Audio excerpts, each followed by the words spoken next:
Today's adventure takes me here to Paxton, Illinois. We're somewhere between Champaign and Chicago, where we're at Glen Cemetery, and you can see the beautiful sign behind me, started 1876, but this cemetery is older than that. I'm going to tell you the story about a man who had 4 wives, and they're all buried with him in a mausoleum. 2 of his wives died during childbirth, plus some other stories. So come join me as we explore Glen Cemetery. Here we have a nice monument. Wiley is the name, and this whole area here is the Wiley family. This is one of those zinkies. This is the largest zinky monument I've ever seen, made out of zinc. Jonathan Wiley, born 1824, died 1876, 52 years of age. I don't know why 1880 is on there. You see the angels bowing in prayer.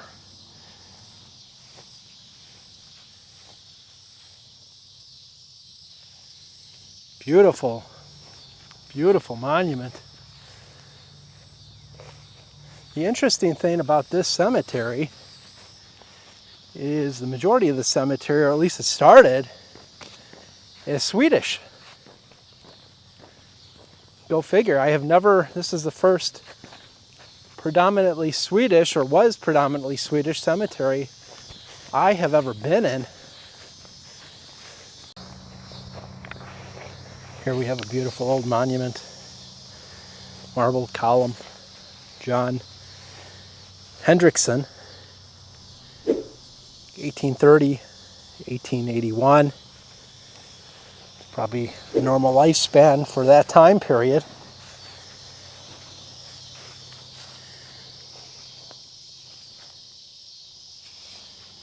Let's see what we have over here. Laura is the name. Died November 5th, 1878. 6 years old. And look at that, little Anna. Died 8 days later at 10 years old. So they lost both children within 10 days. Here's David. Died 1884 at the age of 49. So he died 6 years after his children died. David Wilson. And Lucretia, it looks like. Died in 1914 at the age of 81. How sad is that? She lost both her daughters and her husband, and then still lived another 30 years after that.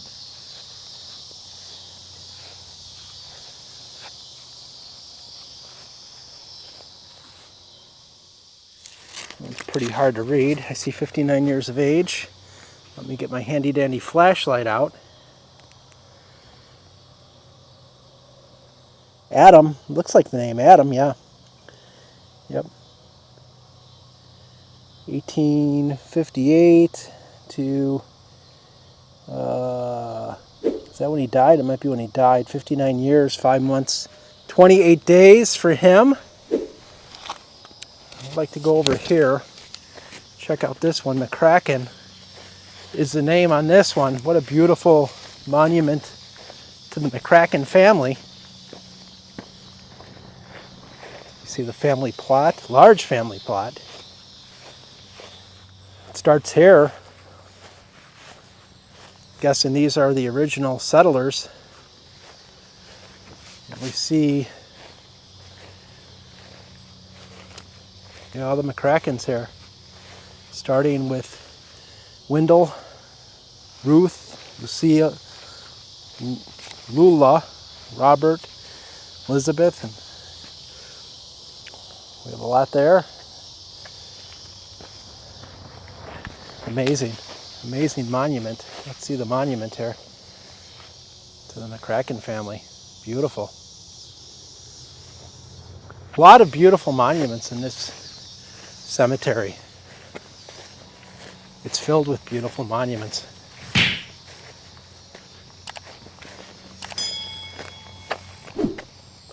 Bondurant. I don't know if I've ever seen a tombstone like this. Awesome.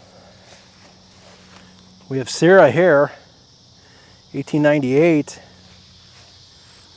J. Bondurant, 1919. And then Eleanor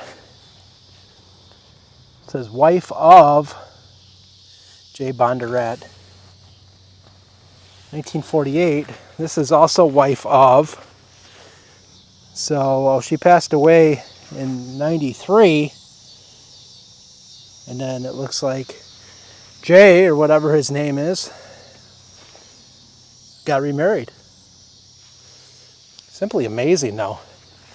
And behind that, equally amazing, Johnson's the name on this one. Look at this. First name is Emma Johnson, 1914.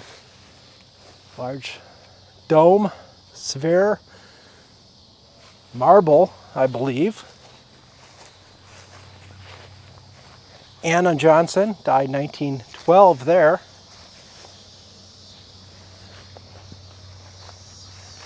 And we have Andrew Johnson, 1895. And finally, John Johnson died 1922, and Ida, 1932 there. Amazing, really is.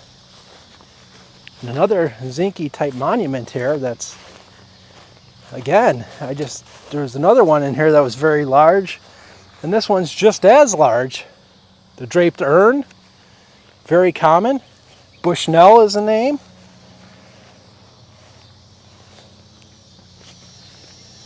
Gathering home, like as a shock of corn, cometh in his season. Okay, interesting. Take thy gross, be thou faithful unto death. I will give thee the groan of life,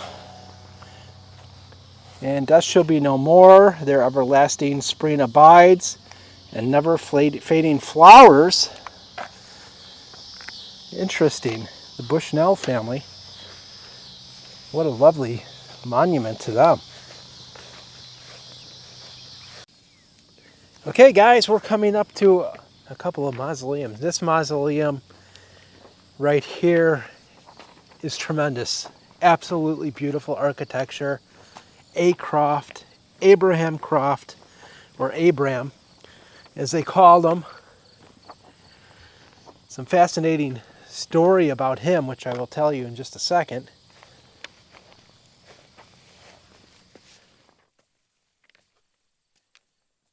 All closed up. So Abram's buried here with his wives, 4 wives. I'll tell you that story. Abram was the son of James and Lavina.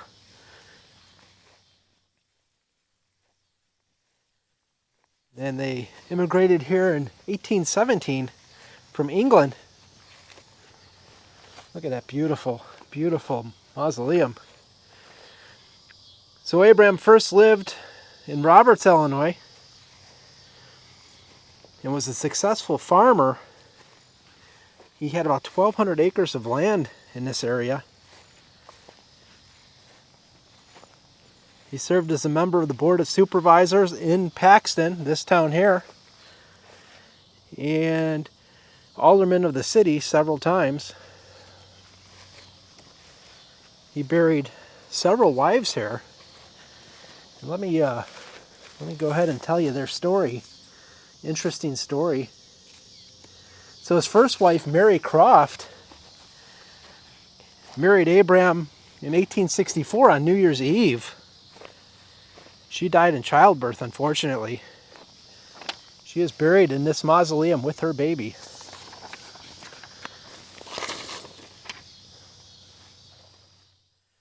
Isabella Croft, Abram's second wife, married her on Christmas Day, 1878, 5 years after his first wife. And she too died in childbirth. Go figure. That is not lucky at all right there. So after Isabella died, Abram married his third wife, Ella Croft. Again, on Christmas Day, this time 1888, 10 years after he married Isabella. And this time they had no children. Unfortunately, she did pass away. She suffered with throat and lung problems. And she passed away in 1901. And she is also in here. So that's wife number 3. And then his fourth wife, Mary. Guess what? He married Mary when? That's right. Married Mary on Christmas Day, of course, in 1909. But then he passed away. So he was 72 at the time, in 1909.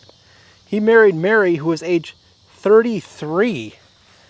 So go figure. That is absolutely crazy.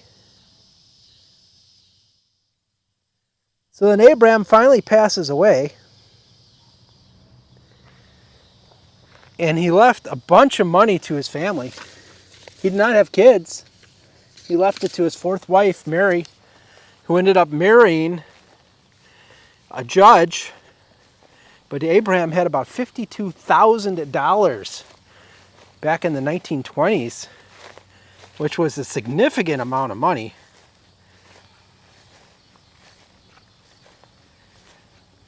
And he had a large house, which Mary inherited.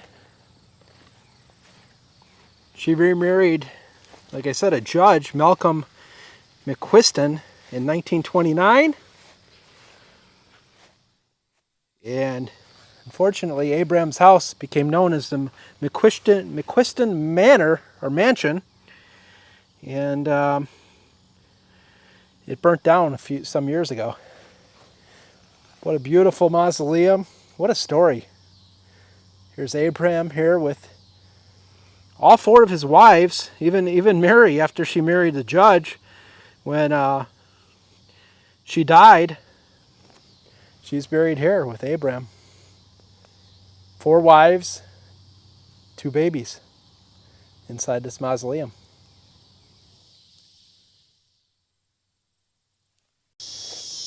As we proceed over this wonderful bridge that connects 2 parts of the cemetery,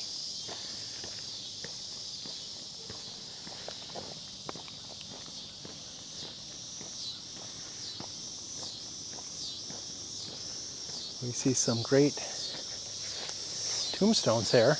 I'm walking directly into the sun, which definitely doesn't help my exploration much, but that's okay. I saw this sturdy one. Gustav Staff died 1893, and his wife Stein Hansen shortly after, 3 years after, to be exact, 1896.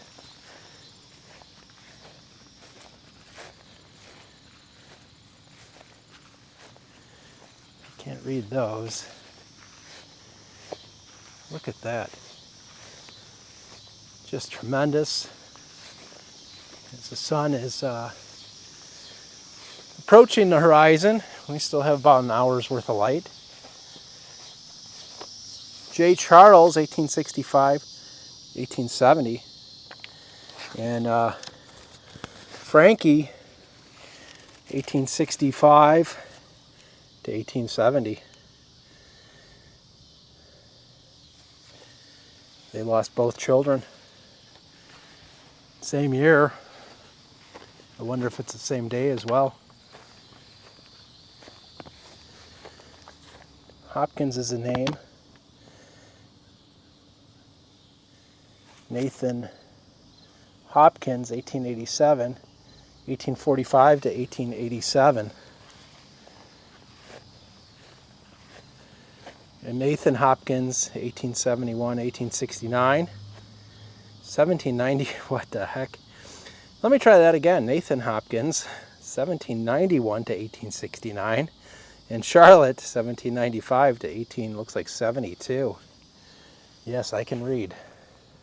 Believe it or not.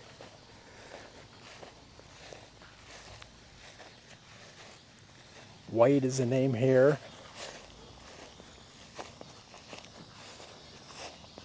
Catherine White, died 1895.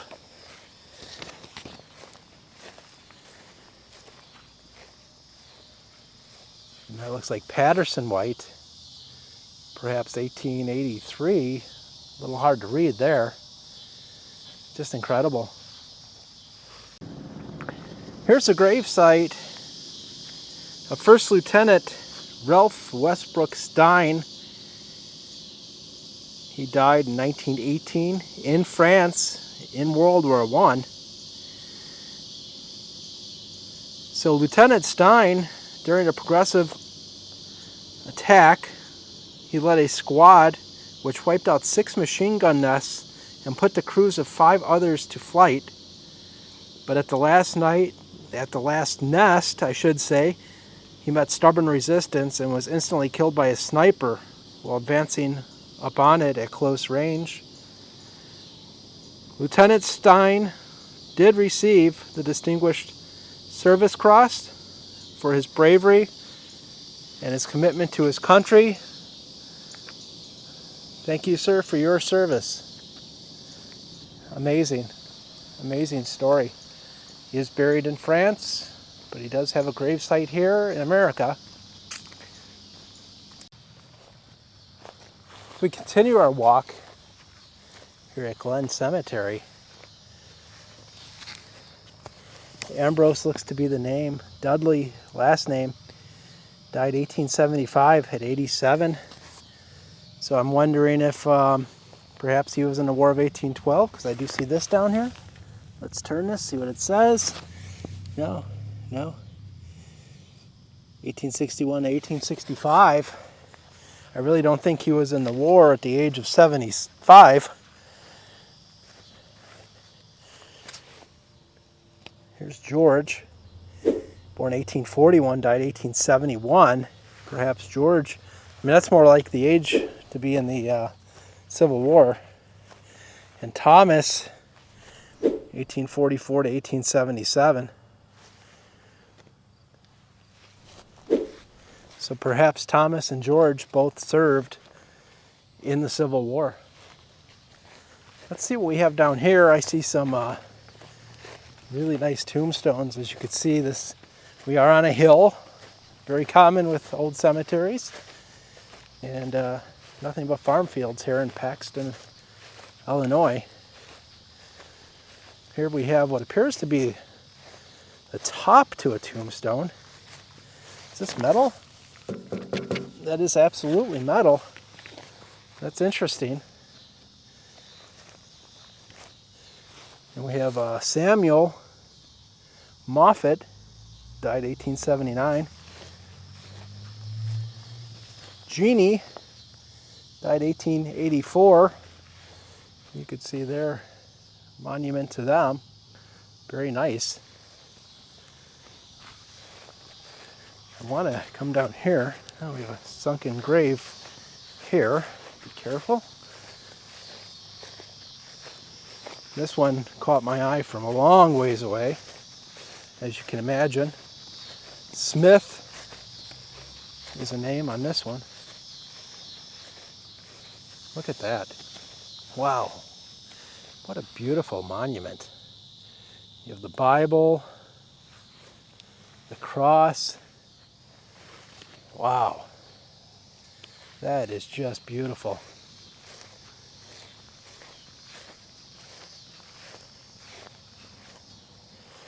Fortunately,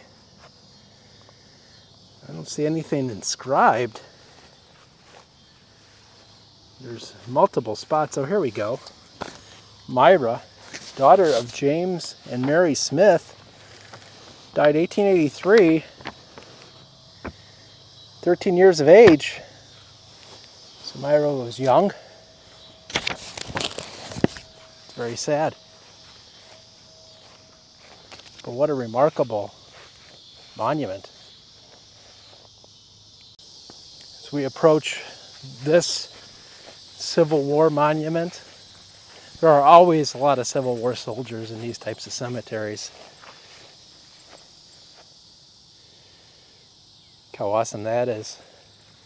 Dedicated to the memory of the defenders of the flag, 1861 to 1865.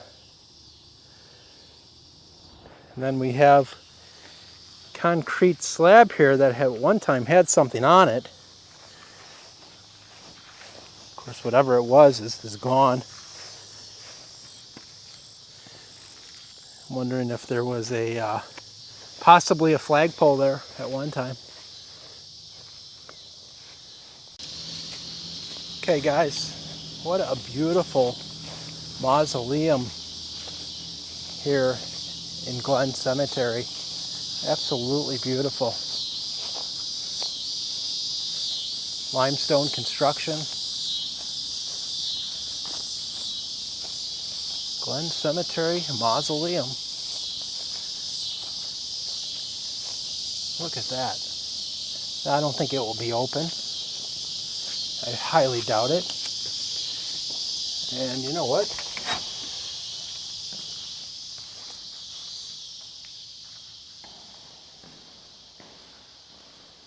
I am highly wrong.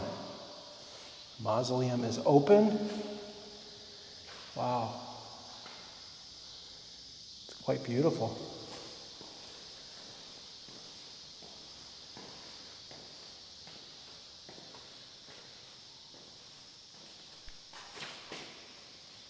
Okay, my camera just flopped. That is weird. My gimbal just totally freaked out there. Look at the ceiling with the, probably skylights, because it doesn't look like there's light in here at all.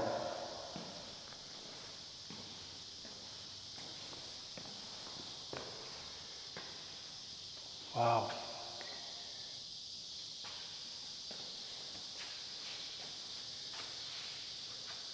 Podium.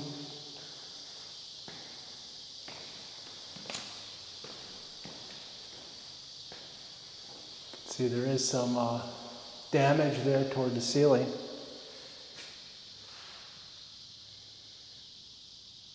Wow. What a beautiful mausoleum.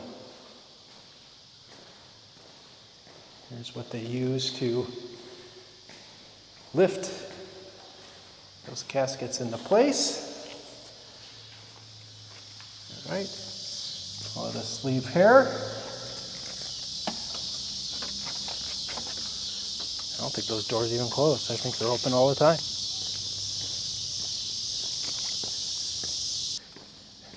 Guys, thanks for coming with me today for this walk in this wonderful, wonderful old cemetery.